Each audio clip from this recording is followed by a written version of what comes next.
हमारी एक बार थोड़ा अमित महतो के स्वागत है जाए। अमित महतो जिंदाबाद, अमित महतो जिंदाबाद। कैसे लिया झारखंड, कैसे लिया झारखंड और कैसे ले गए अधिकार।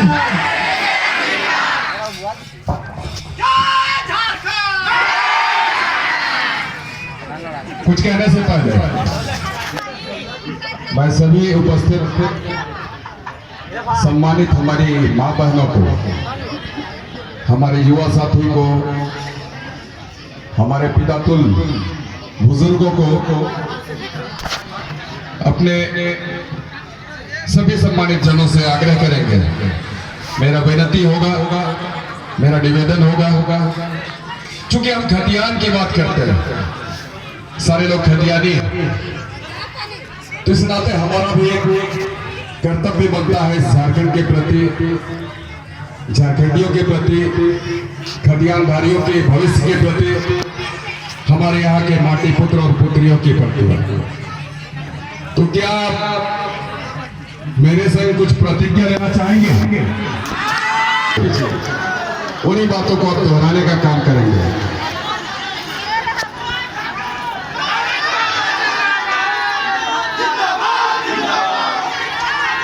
कृपया करके मैं जो कहूंगा उसके पीछे पीछे मेरी कही हुई बातों को दोहरानी है।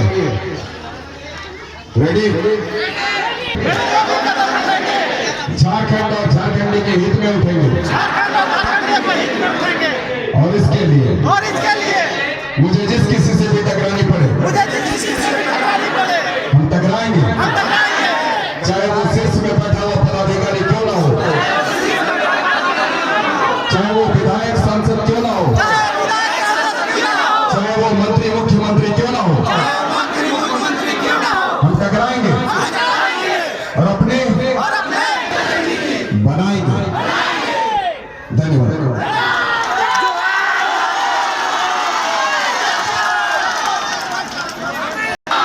देखिए,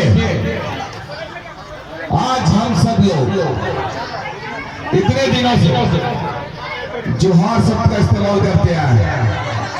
किसी से हम मिलते हैं तो जोहार कहते थे, लेकिन अब ये जोहार का प्रचलन खत्म करना होगा, क्योंकि बाहर के लोग भी जोहार को इतनी आसानी से कहते हैं जैसे लगता है कि हम नमस्ते कह रहे हैं, जैसे लगता है कि हम गुड मॉर्निंग कह रहे हैं, गुड इवनिंग कह रहे हैं।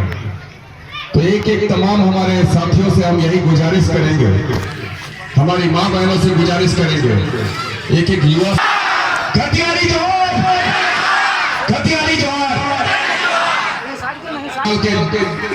सिद्धू कानू चांद भरों की बात कर ले, या फिर हम विनोद बाबू की बात कर ले, बिरसा मुंडा की बात कर ले, नीलांबर पीताम्बर की बात कर ले, या फिर हम निर्मल महतो की बात कर ले, रघुनाथ महतो की बात कर ले। ऐसे तमाम लोग हैं जो कि हमारे झारखंड की धरती में पैदा हुए और एक एक व्यक्तियों से हमें प्रेरणा मिलती है, हमें ऊर्जा मिलती है, लड़ने की शक्ति मिलती है, अपने हक और अधिकार को छीनने की शक्ति मिलती है।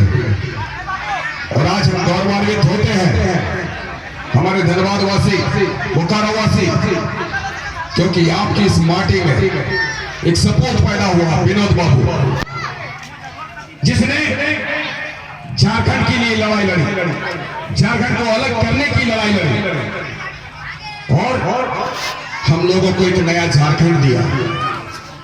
तो ऐसे सपूत को हम तहे दिल से सत सत नमन करते हैं, प्रणाम करते हैं, वंदना करते हैं।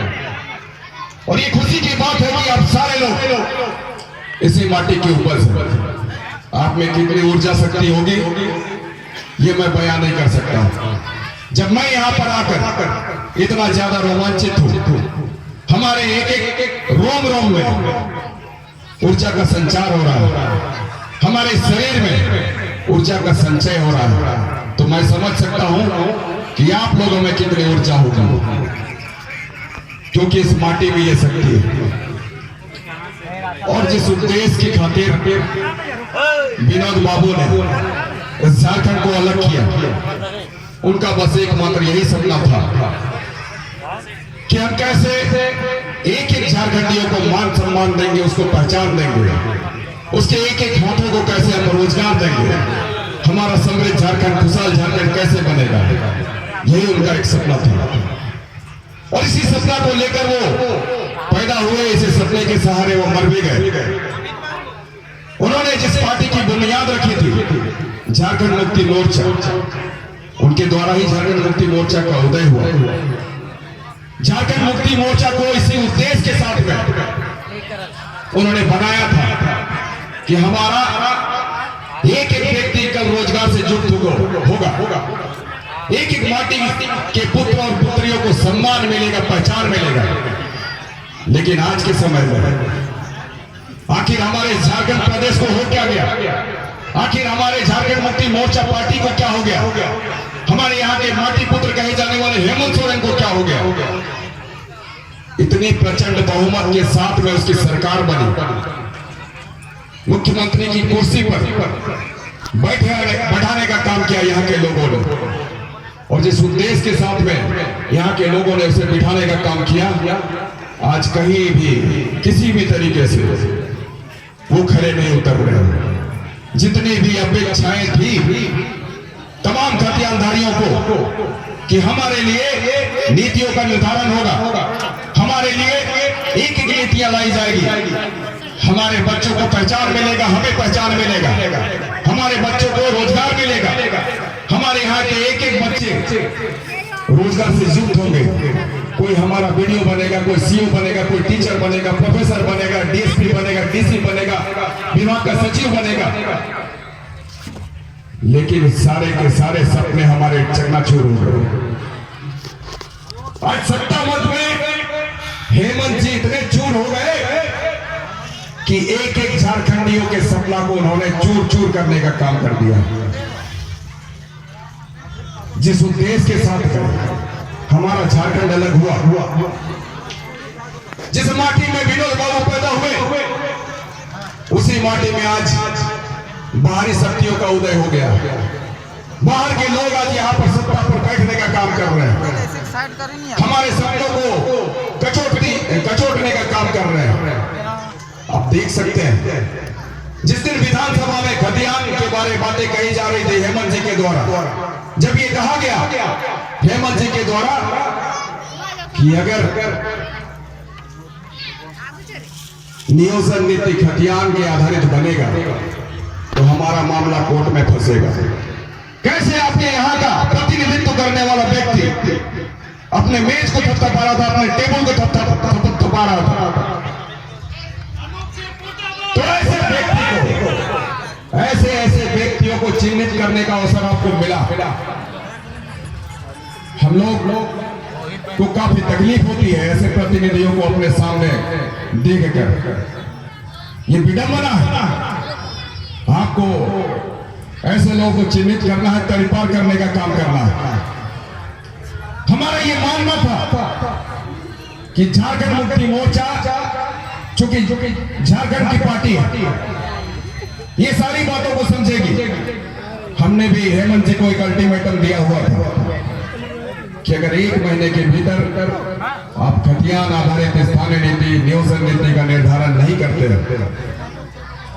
बाहरी भाषा का अतिक्रमण का दौर खत्म नहीं करते हैं, तो हम अपने इस्तीफा दे देंगे। 1 महीनों के अंदर उन्होंने किसी भी तरीके से कोई भी पहल नहीं की और हमें भारी मन से इस्तीफा देना पड़ा।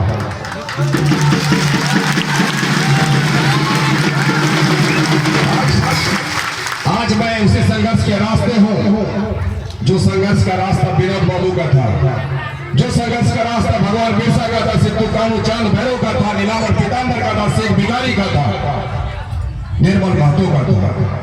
आज वही संघर्ष का रास्ता हमने भी अख्तियार किया।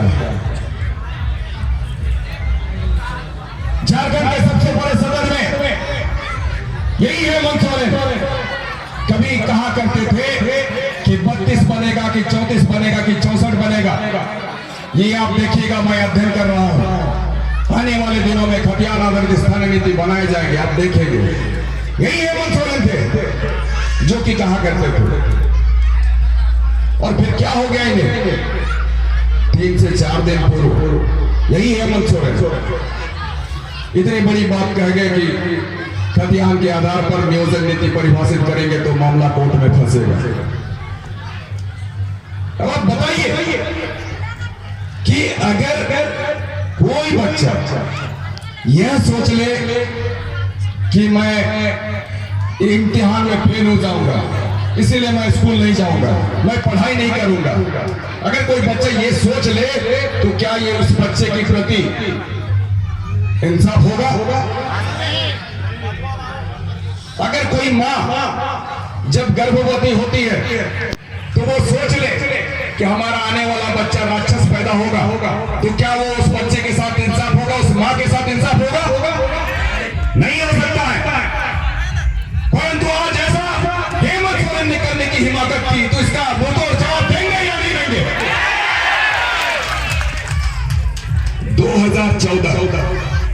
2014 में एक नया राज्य बना, तेलंगाना।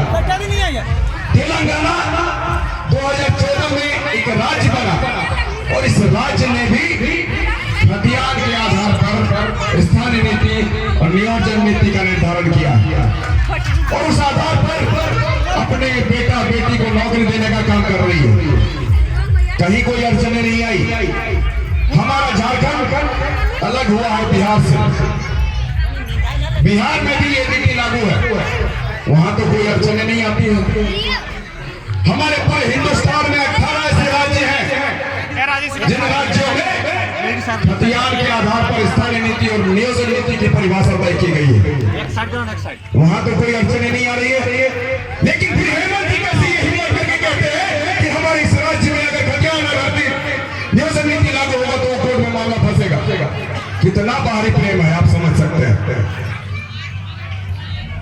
हम तो साधारण सा सरल शब्दों में हम कह ले कि सबसे पहले हेमंत जी को स्थानीय नीति तय करनी चाहिए थी खतियान के आधार पर। उसके बाद ये एक वाक्य जोड़ देते कि जो भी हमारे स्थानीय अभ्यर्थी होंगे वही आवेदन कर सकते हैं तृतीय और चतुर्थ वर्ग की नौकरियों में। काम खत्म हो जाता, एक एक हमारे बेटा बेटी के साथ न्याय होता।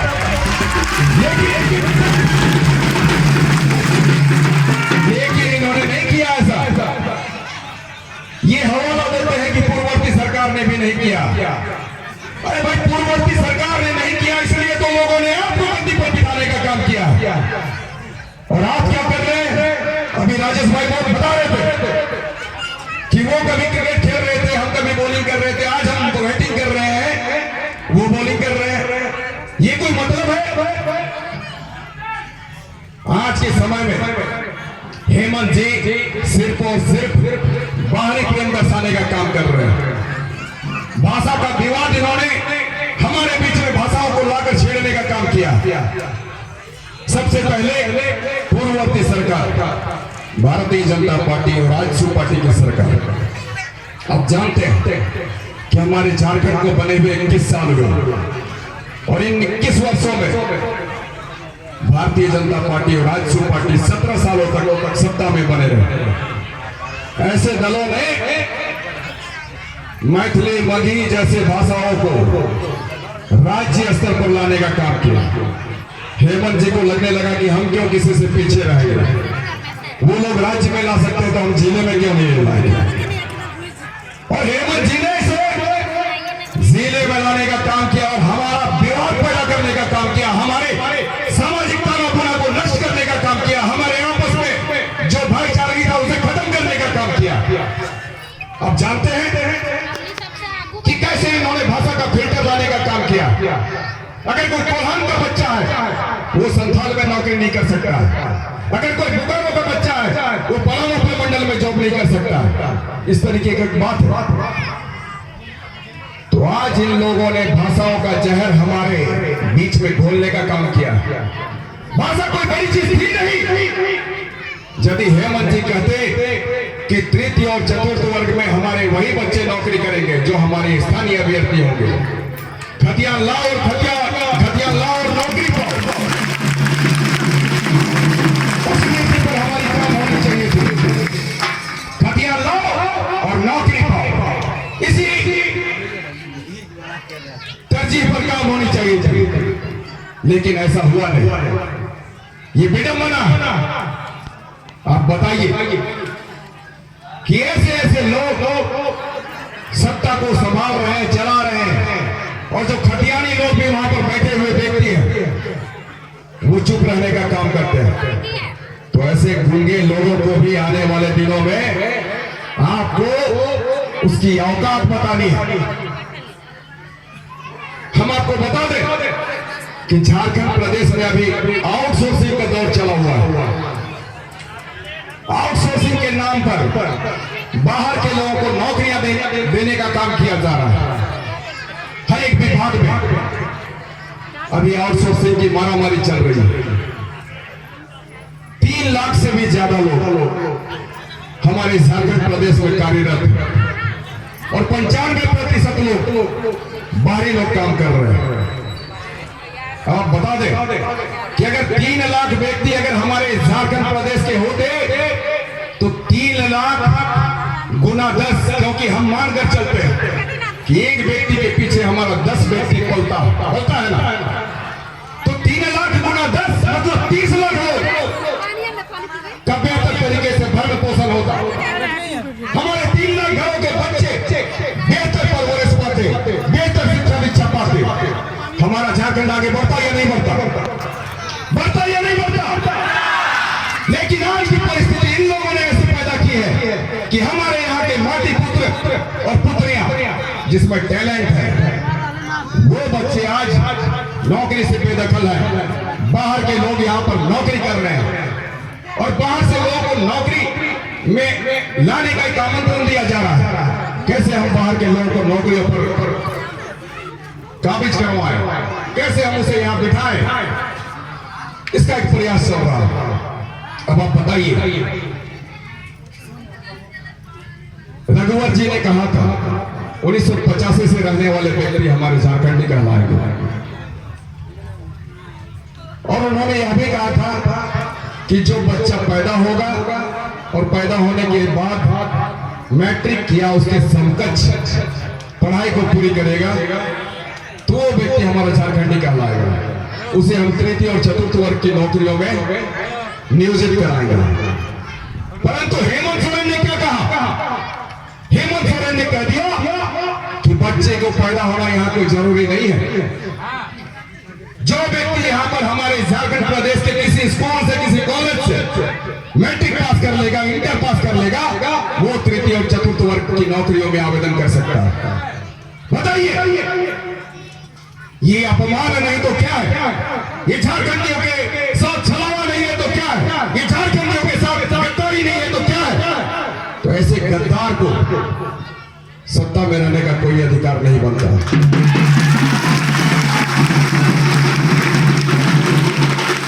ये वही व्यक्ति है जो हमेशा कहते थे कि जेपीएससी की जितनी भी परीक्षाएं हैं, तमाम परीक्षाएं कोर्ट के कटघरे तक पहुंचती है।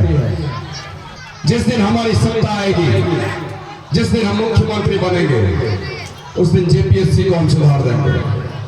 छठी जेपीएससी रद्द होनी चाहिए, ये वही व्यक्ति कहा करते थे, क्योंकि उस वक्त मैं भी सदन का हिस्सा था और मैं भी हमेशा जेपीएससी को लेकर आंदोलित रहा, क्योंकि जेपीएससी में बहुत सारी कमियां हैं, खामियां हैं। छठी जेपीएससी को रद्द करने की बात कहते थे यही हेमंत जी, और जब इन्हें सत्ता मिली तो इन्होंने छठी जेपीएससी के रिजल्ट का प्रकाशन कर दिया। अब बताइए कौन सी मुसीबत आ पड़ी? क्या इन्हें प्रेम जाग गया कि छठी जेपीएससी का इन्होंने रिजल्ट को प्रकाशित किया? उसके बाद इन्होंने जब कहा कि मैं 7वीं, 8वीं, 9वीं, 10वीं बेहतर तरीके से लूंगा, आप देख लीजिए। उसके बाद जो परीक्षा के परिणाम आए, 2 सेंटर ऐसे निकाले गए, जहां से कंटिन्यूअस सीरियल वाइज बच्चे पास करते चले गए। बताइए ऐसा कहीं होता है क्या? एक ही रूम से सारे बच्चे पास हो जाएंगे, ऐसा क्या होता है? अब समझ लीजिए जेपीएससी में कितनी धांधली है। जेपीएससी ऐसी आयोग है, जेएसएससी ऐसा हमारा आयोग है जिसके द्वारा हमारे बच्चों का भविष्य सुधरता है, निखरता है। और हमारे ऐसे ही बच्चे कोई बीडीओ बनते हैं, सीओ बनते हैं, डीएसपी बनते हैं। और ऐसे जेपीएससी को ये लोग आज बेचने का काम कर रहे हैं। अभी तो रेट लगा दिया गया है, बोली लगती है, अगर आप 50 लाख रुपए देंगे, 60 लाख रुपए देंगे तो बीडीओ बनेंगे, सीओ बनेंगे। 70 लाख रुपए देंगे तो आप डीएसपी बनेंगे। अब आप बताइए हमारे यहाँ के लोगों के पास क्या 50 लाख रुपए है? क्या 60 लाख रुपए है? 70 लाख रुपए है? लेकिन हमारे बच्चों में टैलेंट है। हमारा बच्चा बीडीओ बन सकता है, सीओ बन सकता है, डीएसपी बन सकता है, और एक कल वही डीसी बन सकता है, एसपी बन सकता है, हमारे समाज को संचालित कर सकता है। ये हमारी काबिलियत है। हम लोग सिर्फ तृतीय और चतुर्थ वर्ग की बात नहीं करते। तृतीय चतुर्थ वर्ग तो हमारा जन्म सिद्ध अधिकार है। हमें यहाँ 100% तृतीय और चतुर्थ वर्ग में नौकरियां चाहिए। लेकिन हमारा ये बच्चा यहाँ डीसी भी बनेगा, एसपी भी बनेगा, ये हमें करना है।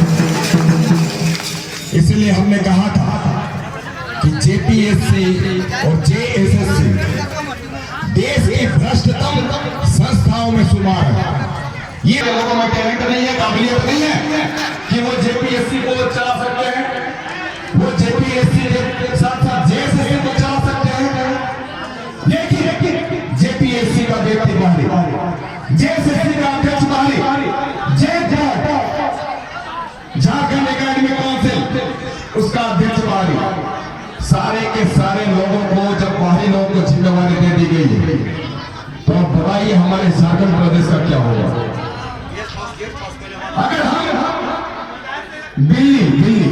अगर हम बिल्ली को दूध की रखवाली का जिम्मा सौंपे तो हमारा दूध बचेगा क्या? ठीक उसी तरीके से आज के बड़े बड़े आयोग की जिम्मेवारी बाहरियों को दी गई है। हमारे बच्चे पास करेंगे या बाहर के लोग आएंगे? हमारे बच्चे पास करेंगे या फिर बाहर के बच्चे पास करेंगे? बताइए। आज स्थिति वैसी है, इसीलिए बाहर के लोग हमारे एक नौकरियों पर आ रहे हैं। हमारे यहाँ के बच्चे आज नौकरी से हट रहे हैं, नौकरी से बेदखल हो रहे हैं, नौकरियां नहीं मिलती है। रोज के रोज हमारे यहाँ बेरोजगारी में बढ़ोतरी हो रही है, रोजगार नसीब नहीं है। और हमारे यहाँ के बच्चे पढ़ लिख कर बेरोजगार हो रहे हैं, पढ़ लिख कर घरों में बैठ रहे हैं। तकलीफ दे बात आज हम लोग कहते हैं कि हमारे सबसे ज्यादा कोयला, पर कोयला का मालिक कौन है? कोयला का मालिक हम यहाँ के मालिक हैं। लेकिन आज हमारी स्थिति यह है कि हम अपने घर से पलायन करने को मजबूर हैं। हमारे बच्चे जाते हैं पंजाब, जाते हैं, और ऐसे ही प्रतिनिधि लोग जिसे हम लोग चुनते हैं, ऐसे ही लोग आज इसको संरक्षण देने का काम कर रहे हैं। तो इन सारी चीजों को हम लोगों को ही देखना है, कोई बाहर वाला नहीं देखेगा। घर की चिंता घर वाले को होती है, बाहर वाले को नहीं होती है। इसलिए आप तमाम लोगों से हम यही कहेंगे कि एक लड़ाई लड़ी है हमारे वीर योद्धाओं ने, सिद्धू कानू चांद भैरव नीलांबर पीतांबर जैसे लोगों ने, रघुनाथ महतो जैसे लोगों ने। अंग्रेज यहां से चले गए। एक लड़ाई लड़ी गई झारखंड के लिए, निर्मल महतो जैसे लोगों के द्वारा, विनोद बिहारी महतो जैसे लोगों के द्वारा, और हमें हमारा झारखंड मिला। अब एक लड़ाई लड़नी है हमें झारखंडियों के लिए, तभी हमारा समृद्ध झारखंड, खुशहाल झारखंड बनेगा। तभी हमारे यहाँ के पार्टी पुत्रों और पुत्रियों को रोजगार मिलेगा। एक एक हथियारधारियों के साथ इंसाफ होगा, हमें हमारी पहचान मिलेगी। इस बात को तय करना अपने इसलिए आप तमाम लोगों को हम यही कहेंगे। अच्छा, आप एक चीज बताइए, अभी कुछ दिन पहले हेमंत जी के द्वारा एक बात कही गई थी कि 75% जो हमारे झारखंडी उसको हम रोजगार देने का काम करेंगे निजी क्षेत्रों में, निजी कंपनियों में भी। अब आप बताइए, इन्होंने तो परिभाषा तय की नहीं, तो किस बात का झुंझुना हम लोगों को पकड़ाने का काम किया? आज इन्होंने स्थानीय नीति परिभाषित नहीं किया और ये कह दिए कि हमारे झारखंडियों को रोजगार देंगे। खतियान शब्द से ही आज इनको इतना डर लगता है। बताइए, ये व्यक्ति खुद ही खतियानी है, शिबू सोरेन जी के पुत्र हैं, माटी का बेटा कहे जाते हैं और आज खतियान से इसको इतना डर है।